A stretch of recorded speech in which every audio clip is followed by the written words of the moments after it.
もちろんリリースされることはとても嬉しいし、ありがたいです。でもそれはもう昔の映画だから、今の人たちに新しい僕を見せたい、新しい作品やりたいですね、アメリカで。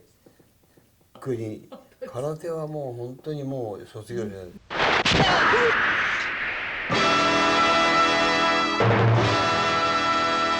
オリンピック選手を目指しておりました大学の頃に、過酷な練習をしたために体を悪くしてしまって、オリンピックに行くことができなくなってしまって、それで、職業を変えて、映画俳優になった。それで空手はもうその頃から大山正達先生のところで勉強してましたので、19ぐらいからもう大山先生のところで空手は勉強しておりました。自分のために体を鍛えたり、また武道というものを日本人はみんなやるので、やっぱり僕も剣道もやってますし、それから武道の中で空手も勉強しました。で体を悪くして、それで、たまたま芸能界、たくさん映画から夢とか希望とか勇気とか、それからやっぱり感動という二文字をもらいましたんで、映画から。大山さんの前もいろんな方のお勉強してたんですけど、たまたま大山先生と仲のいい映画監督さんがいて、僕は映画界に入っていろんな人知ってたので、それは面白いな、極真会館大山先生のところで、それちょっと面白いかもしれないからって言って、そっちに移ったんですね。それからずっと大山さんのところでお勉強するようになりましたよね。昔の空手の人たちは指が肉に入りましたからね。はい、柔らかいとこでは。あれは全然嘘ではないですね。それと空手の種類にもいっぱいありまして、実際にああいうことは例えば目をつぶすっていうのはあるんですね。だから目をつぶすという、これはもう生きるか死ぬかの時の戦いしか使いませんけど、普通の空手の試合ではやりませんけど、実際にも沖縄に上地流というのがあるんですけど、この空手はあまりにも急所、人間の急所しか狙わない、忍者と一緒なんですね。忍者っていうのは卑怯な手しか使いませんから。でそういう一撃必殺で相手を倒す時には急所しかない。目をつく、鼻をつく、耳を口の中に指を突っ込む。でこういう急所って、ここは急所なんですね。ここは狙っちゃいけないんですよね。でもそういう空手の種類の中にそれを狙う、そういう空手のものもあります。試合中にバンってやったら歯がポロッと落ちますからね。審判が歯を拾って「はいどうぞもう一回」平気でやりますから、極真はそういうのをやりますよ。でもここに当たるのは反則なんです。だからそれ反則で歯が落ちちゃう。極真はそんなひどいルールはないんで、本当にただ当てるというのが極真の怖いところで、普通の空手は止めるんです。寸止めというんですけど、ここで止めるんですけど、極真は当てます。ただ顔は当てません。足はいいです。足で顔を当ててもいいんですね。手で顔で当てることは禁止です。途中から極真一番面白いなと思ってね、本当に当てるってのは本当の空手なんですよ。だからそれはすごく厳しかったけど面白い、これはちょっとやってみたいと思ってやりだしたんですけど、まあ最初僕は日本人はね武道をやらせなきゃダメなんです。武道をやらせて初めてこの前オリンピックで「おもてなし」という言葉が出てきたけれども、日本には武士道というやっぱりすごい教えがあるわけですよね、心の教え。それやっぱり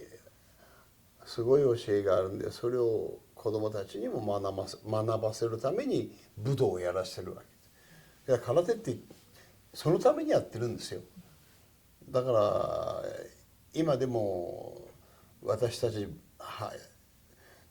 空手やってる本当にやってる人はお客さんが来た時にも「いただけます」って言って、一番上の人がお箸を持たないと食べないですから、みんなが食べ始めてから食べる、そういう日本の美徳なんですね。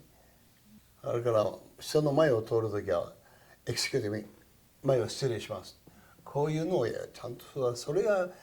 武道なんですよ。だから空手とか剣道とか、だからこれが強くなるんじゃないです。心を鍛えてるんですよ、武道っていうのは。だから日本人の素晴らしさはここが素晴らしい。武道というのはそういうところ、武道というのは戦うことじゃないんです。武道の武っていうのは戦うことをやめなさいっていう字なんです。話をすると長くなっちゃいますけど、第二次世界大戦の戦争の話までしなきゃならなくなって日本は本当は戦争なんかしたくなかった、そんな話までしなきゃいけなくなっちゃう本当に武道をやってるから素敵な民族になってるんです。いやそうは思っていません。ブルース・リーという人は素晴らしい、武道家でしたから、ブルース・リーが出てくる前から空手映画は日本では少しずつ撮っていたんですけれども、ブルース・リーが出てきて彼の映画を見て、いやすごい人が出てきたな、これはもうとてもとてもブルース・リーにはかなわないなと思って、でも日本も空手映画がとっても流行っていたので、結構たくさんの空手映画を撮りましたね。いやブルース・リーから一緒に映画を撮ろうという話はあったんですが、ちょうど僕も忙しくしていて、よし撮ろうって決めた時に亡くなられたんですね。残念でしたよね。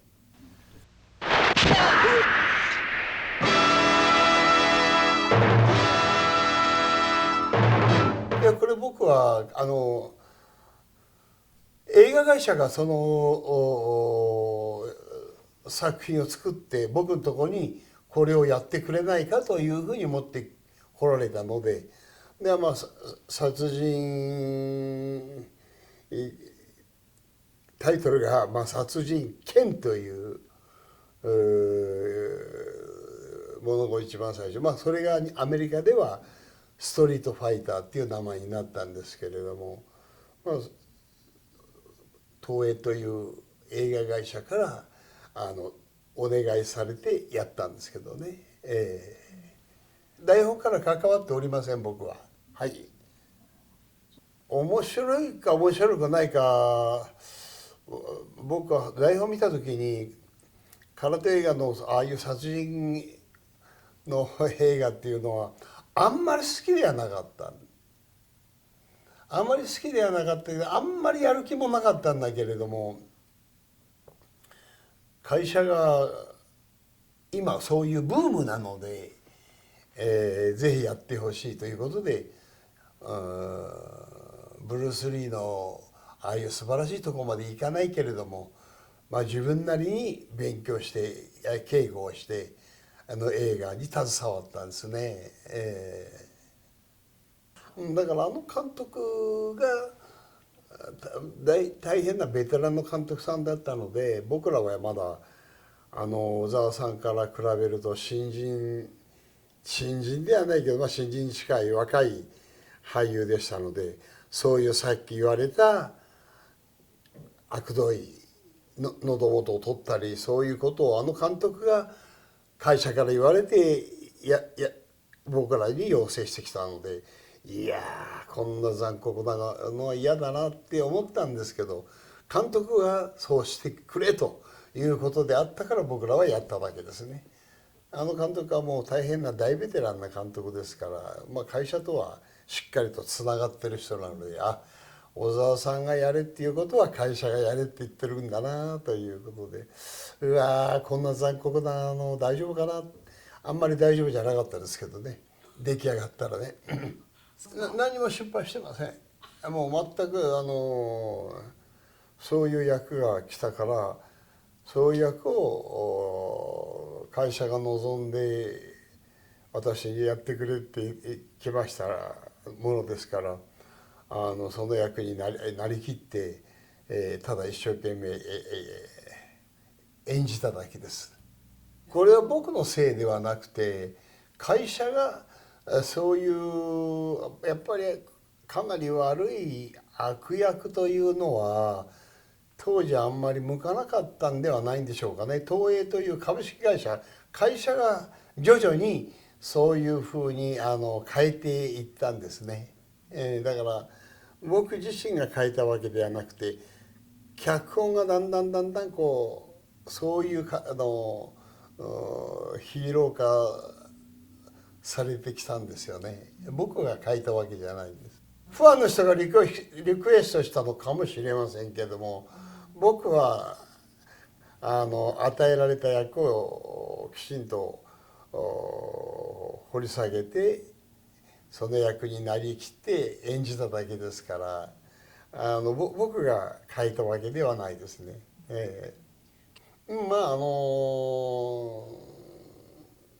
別に何か直してほしいとか、そういうちょっとねなんていうのかな、残酷な部分があったので、その辺がちょっと気にはなっておりましたけれども、その程度ですね。僕が一番嫌だったのはそこの部分が一番嫌だったですね。だから先ほど言ったように、その残酷さが空手映画の中で僕が一番嫌いだったところですよね。そういうのは僕がやろうとしたわけではなくて、会社の意向ですね。監督とか会社がそうやってほしいと。うわーそんな残酷なの嫌だなと思ったけれども、会社の方が、それを望んだので、しょうがないな、仕方ないな、会社が望むならやるしかないなっていう感じで、僕の意思はあんまりその部分入ってないんですよ。でもとっても嫌だったんです。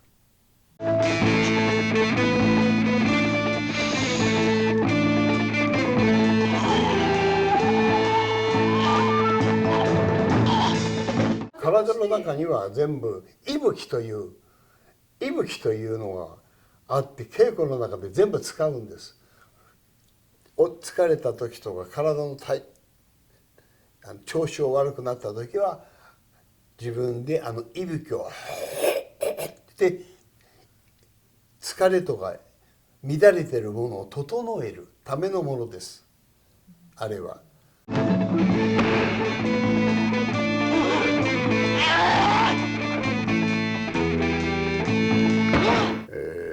空手のシーンの場合はみんな門下生は本物を使ってます。普通の人は使いません。はい、門下生を使ってます。はい。だから僕がやったやつはもう拓磨っていうのはもうめちゃくちゃな男でしたから、何でも悪いには悪、目には目、歯には歯という、悪いやつは徹底してやっていく、ぶち倒すという、その時は卑怯な手、つまり今空手の中では禁じられた手を平気で使っていた。で実際あることありえます。目玉潰すようなことありえます。体の映画の僕の映画の中でああいう残酷さっていうのはとってもリアリティがないんですよね。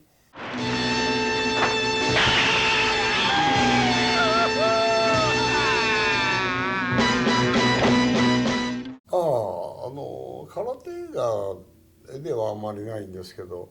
その他のアクションものとかは結構日本で僕の日本一になったテレビ番組があるんで、キーハンターっていう、キーハンターっていうのは5年間も続けてやった時にちょっと怪我しましたね。ジャッキー・チェーンが僕のアクションの映画いっぱい見て大きくなって、彼が1本目のデビューの時、日本で封切りになった時に日本の撮影所に僕に会いに来てくれたんですよね。だからジャッキー・チェンっていうのはすごく僕のアクションを見て大きくなった俳優さんだそうです。とてもそういう意味では嬉しいですね。その時に約束したんです。最初会った時に「なんであなたはスタントマンを使わないんですか?」ってジャッキー・チェンが僕に尋ねてきたんだけれども、その時に僕がきちんと説明してあげたんですよね。なぜ私は、スタントマンを使わないのかっていうの、それをきちんと僕が説明したら「私もそう思います」と「僕も絶対にスタントマン使いません」「OK プロミス」って2人で約束したんです。日本の俳優さんは何と言うんでしょうか、アメリカの俳優さんに比べるとあんまりこうなんて言うんでしょうね、稽古をしない俳優さんとして、だから肉体ができてないんですね。ご覧の通り日本の俳優さんみんな体が貧弱なんですよ。これもう稽古をしてないんですね。だから僕はもうオリンピックの選手を目指していたんで、もう誰よりも体ができていたし、それで本当にこの僕アクションをやると僕と一緒にやってくれる人が俳優さんがいないんですね。それでそういうきちんとアメリカのように映画俳優というのは体を鍛えて、この体が喜怒哀楽を表現するものであるから、体をまず鍛えなければいけない。アメリカの俳優さんはみんな体を鍛えてるじゃないか。だからあれだけすごいものをみんなに見せられるし、みんなが感動してくれるんだよ。そういう学校がなかったので僕が作って初めて、そこに塩見悦子も入ってきたんですよね。塩見悦子ですか。塩見悦子は僕の映画やテレビを見て女優として私の私の持つ俳優学校に応募してきて、最初怒ったんですけども、お母さんとそれから来られて一生懸命勉強して再度入ってきて、でもうとっても熱心な、非常に誰よりもたくさん稽古をする子で、運動神経もなかなかすごい子だったので、だんだんこっちもこの子もこれだけやる気があるんならちょっと本格的にやってみようと思って僕は育てたんです。はい。女の子にもああいうのを作りたいって言って、東映がやっぱりやらした作品ですよね。男の僕だけではなくて女の子でああいうことができる子が生まれたから東映がここぞとばかり。ただ悦子は結婚してもすぐ辞めてしまったから。大山さんの大山道場の師範代やってられましたから本物ですよ。あの方は本当の師範代をやってた空手家の方で、僕も随分教わりましたけどね。はい。いや空手をいろいろと教えてもらったり、一緒にお稽古したりしましたね。撮影で初めて正志さんは空手家であり俳優さんだということで、俳優としてのお付き合いの中で知り合いましたので、正志さんとはたまに会ってますよ。もうお年ですけどね、もうあんまり出てこない人ですね。ゴイチさんね、あれは狂言回しの方ですから、三枚目をやったり、あれはあれでああいう人がいないと、なんか空手だけだとなんか残酷で暗い映画になってしまいますもんね。そういうの助ける人ですから。いや、それだから先ほども私言いましたように、ニューラインのボブ会長さんが名前を付けてくださったわけで、僕は知らないところで、アメリカは新一っていうのはみんな言えないんですね。新日新日って言って言えないので、サンという息子っていうところから来た SONNY をつけてくださったみたいですね。サニーって名前をつけたみたい。ほとんど新聞で東映さんの映画会社、僕の会社の東映会社の中のニュースあるいは新聞記事で、大体見ていました。どこだったっけな、いろんなとこ行きましたよ。ボブさんに連れて行ってもらったのもあるし、みんなが入ってから後ろの方でパッと見て終わる頃ポッと出てしまったんで、あんまりわからなかった。みんな気づかれないようにしたけどね。でもニューヨークのあそこのなんだっけ、セントラルパークかな、走ったりジョギングしたり、セントラルパークです。結構なんかいろんな人に会って「はいサニー」なんて言われて「何してんだ」って「トレーニング」って言って一緒に話したことは何回かありますけどね。なんかいつの間にかたくさん集まってしまって、最初2人ぐらいの人がいつの間にか10人ぐらい集まって、ワイワイワイワイ喋って、なんかこんなのにサインをしてくれとか、そんなことが何回かあったんですね。セントラルパークで結構あそこで僕はニューヨーク来ると近くのホテルに泊まって、結構道場ではあんまりできないんでジョギングは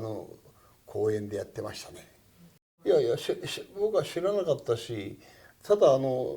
クエンテンが本を書いてる時にこんなふうに書くよってクエンテンから聞いてました。そういうふうにあなたを日本からこんな映画来てんだ、見に行かないかって彼女を誘うシーンを書いてるんだよって言って、でも見に行きましたし、実際にニューヨークでニューヨークじゃないロサンゼルスでそのトゥルーロマンスを見ましたし、だけどそれがそういうふうに影響を与えてるってのは私知らなかった。レザーバードッグ見ました。その時に彼が日本で舞台挨拶に来て僕に会いに来てくれで、ずっと日本中探したらしいです僕を。でも僕はその時アメリカに来ていて、でアメリカに帰ってきてアメリカで一緒にお酒飲みましたね。それが最初のきっかけ。そう、キルビルはそうですね。もう僕はその時ずっともうロサンゼルスに住んでましたから、僕の誕生日の日に僕の家を訪ねてきてくれて、クエンテンが、それでなんか自分の作品今度は「キルビル」という映画を撮るんだよ、それに服部半蔵っていう役で出てくれないかって言ってきた。それが僕の誕生日の日でしたね。もう今やれってもやりたくもないし、あの作品は空手映画がやりたくないんです。刑事で狂犬のような